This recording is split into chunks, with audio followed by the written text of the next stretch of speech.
what are you nerding out about now? All right. I don't know what you're nerding out about. You kind of teased about the Switch 2, but I don't know if that's actually what you're going with. All right, y'all. I bought a Switch too. So look, here's the thing. Yeah, it's got one game, which is Mario Kart. Okay, but I'm having one heck of a time with Mario Kart. Like, here's the thing, and I will tell all of you that are listening. I don't think the Switch 2 right now is for everybody. I don't think it is worth it for everybody. For me, it was worth it. And the way that I acquired it was I got in and had a pre-order at GameStop and uh, paid it down in $50 increments between the couple months that I had. So it wasn't a overbearing $500 right off the bat. So we're having a lot of fun with it. The Mario Kart people are upset because like there's an open world part of Mario Kart, and they're like, Yeah. well, compared to other open world Nintendo games, the open world in Mario Kart really doesn't hold up to the standards of Breath of the Wild or it's Mario Kart. What do you expect? What do you, Well, you expect? GTA Nintendo? You expect to get out of your little your pipe car and beat up a toad or a shy guy? No, it's Mario Kart.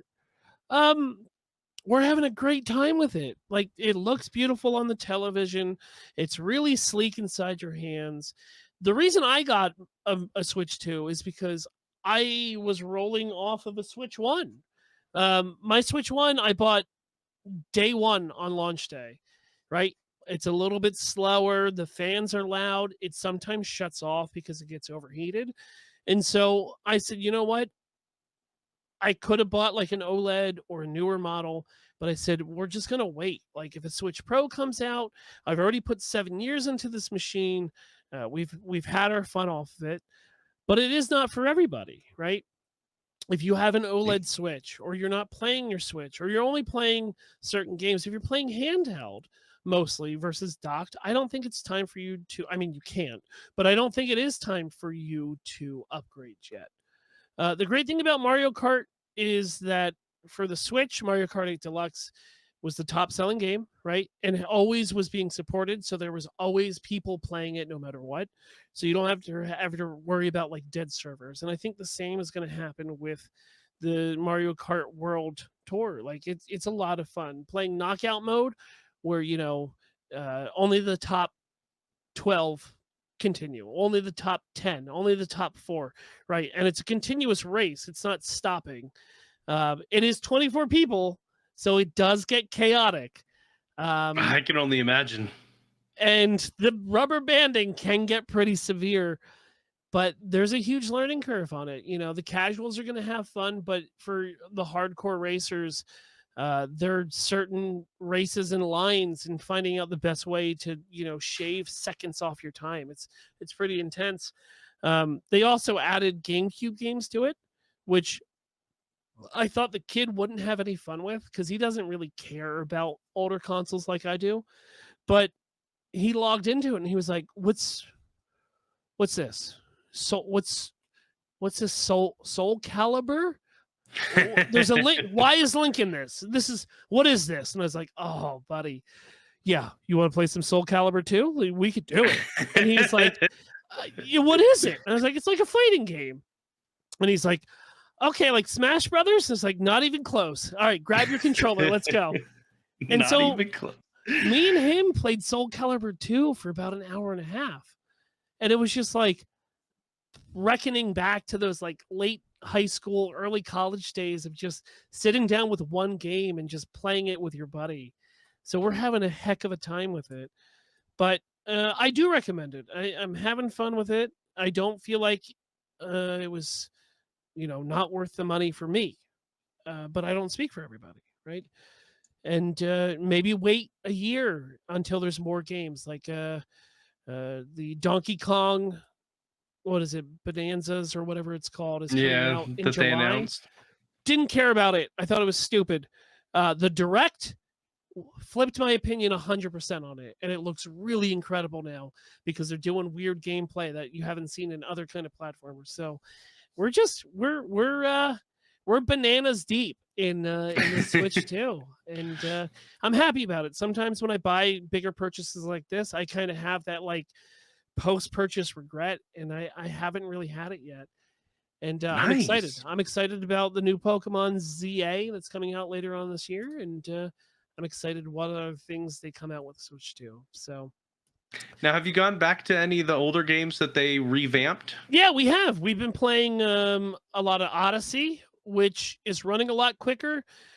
He was playing Pokemon Scarlet, which had a Mhm. very rough launch and didn't It run sure that did. great. It's wonderful now. It's like smooth, and they have draw distance has been expanded so you can actually see where you're going. Um, it really has. He's been playing a lot of he's been playing a lot of Smash Brothers online, and he's been getting destroyed. And just me playing, the two old Muppets in the grandstand, like just terribly ripping on my 8-year-old child about like, oh my god, what are you if I'm pretty sure that your blind person could beat you. And he's just like, if all right, well then you play it. And I was like, no, I don't want to play. You're the one playing. I don't want to play. But the other games, man, it's really just put them in and go. It's a really short list of games that are not backwards compatible, which is key because Switch has Yeah. been out for eight years now, and we all have a collection of Switch games, and I'm just happy to not have them sit up in the attic with the console. So Yep. yeah, Yeah, I'm curious to see. So I've got the Kingdom Hearts games on the Switch, and I don't know if they're compatible with Switch 2, but on the Switch, they aren't it's not the smoothest they experience. chug. No, they chug. Let's be honest, they Mhm. chug. Well, and most of that, to be honest, is the really weak internet capabilities of the Switch One. Um, not Joey, good. Joey, Yeah. Joey. Mhm. It's every Nintendo console. This is not something that is new. Yeah, you're right. You are right. It's not something that they're new. But- They have always been apprehensive and really crappy about online play, but they Yep. always have been. They were, when they introduced the online with the Wii, it was annoying and bad, and it never got any better. So Yeah. now look, playing online Smash Brothers and online Mario Kart, I haven't run into any latency problems. But my router is right next to where we're playing. And Okay, I was gonna say, are you doing wireless or wired? We're doing Wi-Fi. No, Okay. we're doing Wi-Fi. Okay. But we haven't run into any kind of issues yet. Yeah. We will. Yeah, We will. Because with Kingdom Hearts, I 100% refuse to use it unless it's docked because I have a wired internet connection directly to the dock. But yeah. I will say that transferring over my Switch 1 data to my Switch 2 took forever. Oh, I bet. Forever, because I was done through the Wi-Fi. And so that took Oh man. 3 hours? Yeah, it took 3 hours. See, and now I'm wondering if they had a Switch 2 set up at Southern Fried Gaming Expo. That's where Charles and I were this last weekend. They had a bunch of consoles. I didn't walk around the consoles. But that's what I'm nerding out about was Southern Fried Gaming Expo. They had probably over 100 pinball machines set up, and I spent some time in there. They had an area for playing board games.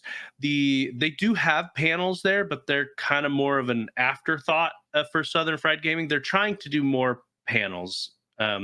They tried to increase it this year. So Charles and I did Wise and Nerdy there. Charles did his game show there as well. But the best part about Southern Fried was the people that were there. Charles was there, like I said. Tyra and her husband were there. Bob Magoo was there. Scott was there. Rob Roberts was there. Bobby Blackwolf. And so, yeah, there was great people there. Had a blast, just hanging out, talking, playing games. It was a ton of fun, a lot of fun. Yeah, we'll go back. And how many years have you been doing Southern Fried? This is my second year. Second Yeah. year? Although last year I came, I did 2 panels, and I left. Like I didn't have time. So this year I was able to spend a couple of days and actually walk around, see things, and have fun, and it was a good time. When is your wife coming down to DragonCon? That is a great question. Because, like, as we talked about during the Father's Day segment, like, you have her parents are close. They couldn't handle the kids for a weekend, though. I'm sure they could. You don't know that. You're assuming, Joe. We don't assume here.